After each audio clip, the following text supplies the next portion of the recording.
All right, guys, we got to talk about this. We're now at the level where it's like Mortal Kombat flawless victory type stuff, okay? In fact, Graham Plattner tweeted this. New poll from the University of New Hampshire's Pine Tree poll. Okay, it's Democratic primary.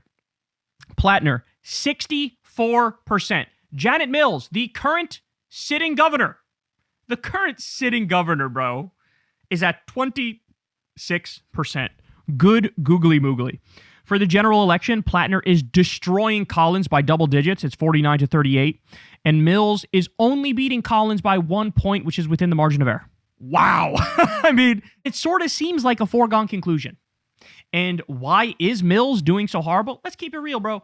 First of all, she's kind of old. That's hurting her. But also, like, her heart's not in it. She was handpicked by Chuck Schumer to try to stop Plattner from winning because he knows Plattner is going to be like another Bernie, going to be another, pain in the ass. And, Graham is open about the fact, like, he criticizes Democratic leadership all the time. And so this was Chuck Schumer was like, oh God, I'm going to get back at him, watch this. And picked fucking Janet Mills. She immediately shits the bed. Clearly doesn't want to be there. Is like barely running for office. Too old. She's also, of course, as you all know, she's protected rich people and refused to raise taxes on rich people in Maine. She's done a number of things. In many ways, I thought she was just sort of a standard Democrat, but Crystal told me, nah, there's actually some ways in which she's pretty conservative, and she laid them out for me. And so, but guess what? Like, this just goes to show you, the Democratic Tea Party is here, y'all. I've been telling you, it is fucking here. The fact that Zohran Mamdani won in New York City, that's not, a lot of losers will cope and say, that's just a New York City thing. Oh, is it? Is it really just a New York City thing? You'll see. No, you can replicate this across the country. Democrats are now tired of diet MAGA Democrats. They want real Democrats. They want actual lefties. They want fighters. That's what they want. And so that's what we're beginning to see. That's why you see in these special elections, you have the Democratic candidate winning in like Trump plus 20 districts, and they're winning by like double digits. The Democrat is. Like, the whole country's fed up. And they want the exact opposite of whatever we're witnessing now. Well, guess what? That would be a Democratic Tea Party, a left-wing Tea Party. That would be somebody like Graham Plattner, who correctly calls out the problem being the billionaires and the fascists and the warmongers, okay? The right has their narrative, and they have the people they scapegoat. They say it's trans people, it's immigrants, it's black people, it's liberals. They're the ones with their boot on your neck. But the truth is, and everybody's learning this now, it's not them. It's the billionaires and the fascists and the warmongers that are making your life a living hell. That's who it is. It's the Epstein class. That's who it is. And so when you have a candidate like Graham Plattner come along, and he says it like it is, he says, yeah, it's the fucking billionaires. Yeah, it's the oligarchy. This is class war. The billionaires are waging class war on you. Why do you think we already have worse income and wealth inequality than the Gilded Age? So we need to fight back. We need to fight back in this class war. And this is what you get. And by the way, I love this because what does it do, guys? Understand something. This busts up the myth, and that's exactly what it is, a myth that, oh, the only way in conservative states a Democrat can win is if they go full Joe Manchin or John Fetterman or Kyrsten Sinema. Fetterman's a unique case because he pretended like he was Bernie and that's how he won. But then once he got in there, he became basically MAGA. He just went right wing after getting a stroke and having brain damage, okay? But the other examples, Kyrsten Sinema, Joe Manchin, the Democratic Party, the conventional wisdom among the Democratic elite and Democratic leadership is, in order for a Democrat to win in these places, they have to be moderate. They have to be centrist. They have to basically agree half with Republicans, agree with the right, be diet MAGA. And they've told themselves this lie forever. They're like, that's the only way to win. But it's always been bullshit. And you want to know how I know that? Joe Manchin, for example, how is he moderate? He's moderate in the sense that he likes deregulating Wall Street and doing tax cuts for billionaires. If you go talk to voters in West Virginia and they knew, hey, this is what this guy's doing, this is how he's moderate, they would go, oh yeah, I don't like that part of him, right? So, no, you could be moderate in some red states. Yes, if you're somebody who's maybe a little more conservative on guns, right? So you're a Democrat, but you say, yeah, I'm not in favor of cracking down big time on guns. Yes, in some ways I could see shifting a little bit to the right culturally or socially, but economically, this is what they don't want you to know is that literally all over this country, leftism economically is a winner, period. When you talk about raising the minimum wage, it polls like 60, 70, 80%. When you talk about raising taxes on the rich, that polls 70, 80%. You talk about universal health care, that's massively popular, overwhelmingly popular. A strong majority wants that. So they lie and pretend in order to win in these states, we have to basically be diet MAGA. We have to be right-wing Democrats. We have to agree with Republicans. No, it turns out they wanted a fighter, and they wanted somebody who's actually going to represent their interests. And who's going to represent your interests? Left-wingers. Because left-wingers are going to fight for you to have higher wages. They're going to fight for you to have better health care. They're going to fight for you to have more paid time off, okay?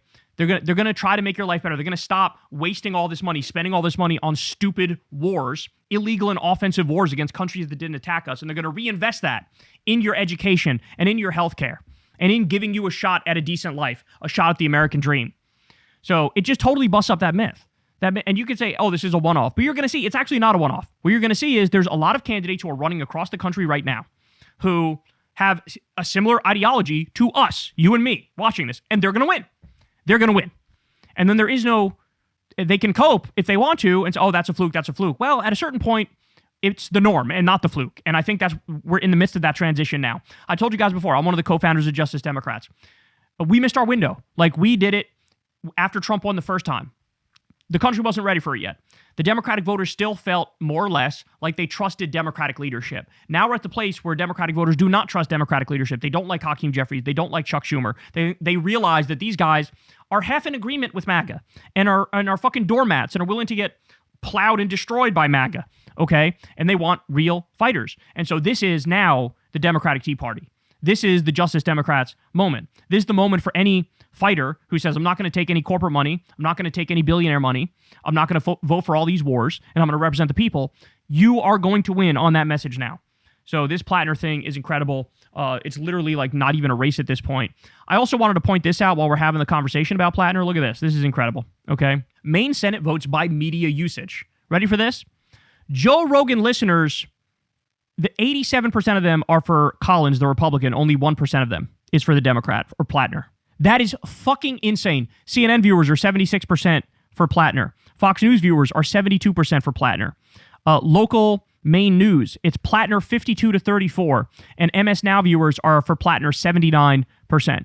Okay, stop and think about this. Joe Rogan has become such a disgusting partisan hack and pro-MAGA freak that his audience is more partisan and more biased and more pro-Republican than the Fox News audience. Again, Fox News is pro-Republican, pro-Collins, 72%. Joe Rogan's audience is pro-Collins, pro-Republican, 87%. That's disgusting. And I hope Joe's happy. I hope you're happy, buddy. All your whole, like, enlightened centrist shtick. Enlightened centrist, my ass cheeks. You're a right-winger. That's what you are. You endorse Trump. You went to the fucking inauguration. Anytime you criticize him now, you soft pedal the hell out of the criticism. People know. So everybody now tuning in, it's literally a more... Think about that. Joe always makes fun of Sean Hannity for being like a biased right-winger, like a hack, right? You are now so fucking biased that your own audience is more partisan than Sean Hannity's audience.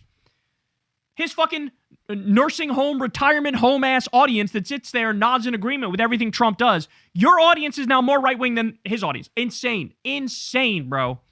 But, man, shout out to Plattner. He's doing the damn thing. And, you know, hey, look, I know it's a little early to maybe bring this up, but I have to say, based off the reaction I've seen to Plattner in Maine, but also across the country too, he really strikes me as one of those guys where if he were to run for president, man, he just has that it factor. He has that X factor where people just go, even if there's there was some genuinely scandalous stuff about him that came out, and people just went, whatever. Like, they just didn't care. And that's sort of, Trump has that quality too. And that's why he's been president twice. But like, he has that, they were like, hey man, you got a skull and crossbones tattoo. And it turns out that's actually like a Nazi tattoo. And he was like, oh damn, all right, I'm going to get it changed, but my bad. And everybody was like, that's all right. It's like, wait, what? Like, he has that thing, whatever that thing is. I don't know what it is. Sometimes it feels like it's not of this world. It's like this weird characteristic or quality where for whatever reason, people are just like, I like him. Doesn't matter what I like him. Think of like Charlie Sheen, who's was like a total fucking crack addict and was just a total mess and a criminal and like ruined every relationship he had. But the public was watching him have like a mental breakdown and they were like, Charlie, we love that guy, Charlie. Like there's something about some people that they just go, it's that guy. It's that guy. Think about it like with TV shows, South Park.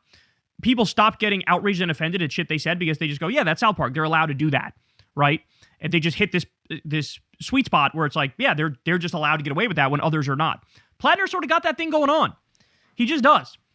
Where, for whatever reason, people are just like, yep, that's the guy. I like that guy. And look, you go listen to the rhetoric he's using on the campaign trail. You go listen to the stuff he cares about. He's very clearly anti-war, very clearly anti-corruption, very clearly anti-billionaire, calling out the oligarchy, saying we need to totally rework this system. He's got the right villains. And that's why he's crushing in this race in Maine. It's barely a fucking race. And who knows what's going to happen after that. All right, y'all. That's the show. I love y'all very much, as always. You guys know the drill, man. Everybody subscribe to the channel and click that bell icon. You can also support the show on Patreon or support Crystal Kyle and Friends on Substack. And, of course, go sub to Corin's World because we'll be back next week live, Monday, 8:30 p.m. Eastern Time. Come hang out with us for Kyle and Corin. All right, I love you guys, and I'll see you back here tomorrow. Peace. Hey, y'all, do me a favor and like and subscribe. It helps out big time in the algorithm. Click the bell as well for notifications when videos drop. And watch that video on screen right now. You know you want to.